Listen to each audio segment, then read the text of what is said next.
Vzhľadom k tomu, že naša škola v týchto dňoch oslavuje 40. výročie vzniku, tak rozhodli sme sa, že zorganizujeme 3 celoslovenské súťaže.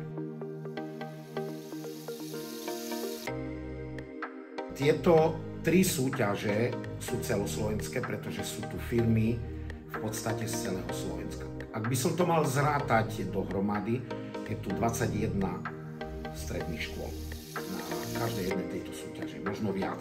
Prečo to škola robí? Škola to robí pretože vidíme, že trojročné učebné odbory a praktické vyučovanie na školách nemá až takú popularitu, ako by sme si prijali. Preto škola organizuje tieto súťaže a robí nábor žiakov do učebných odborov, pretože odborníkov v elektrike, v murárstve, v autopravárstve je strašne málo.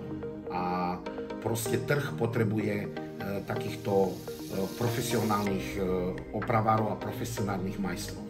Keďže sú tu školy zamerané na jednotlivé odbory, tak ja si myslím, že je vysoká úroveň, pretože sú tu školy zo stredného Slovenska, z východného Slovenska, zo západného Slovenska, takže je to super. A tí žiaci sa v podstate tešia.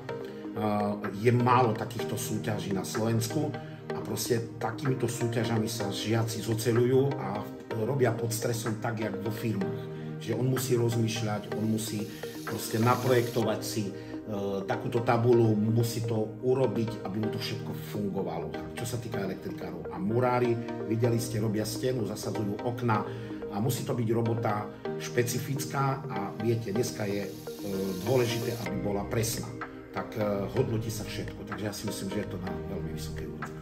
Ja osobne som presvedčený, že dnešné podujatie má veľmi pozitívny vplyv, hlavne čo sa týka vo vzťahu tým absolventom, ktorí sa ďalej môžu uplatňovať na trhu práce.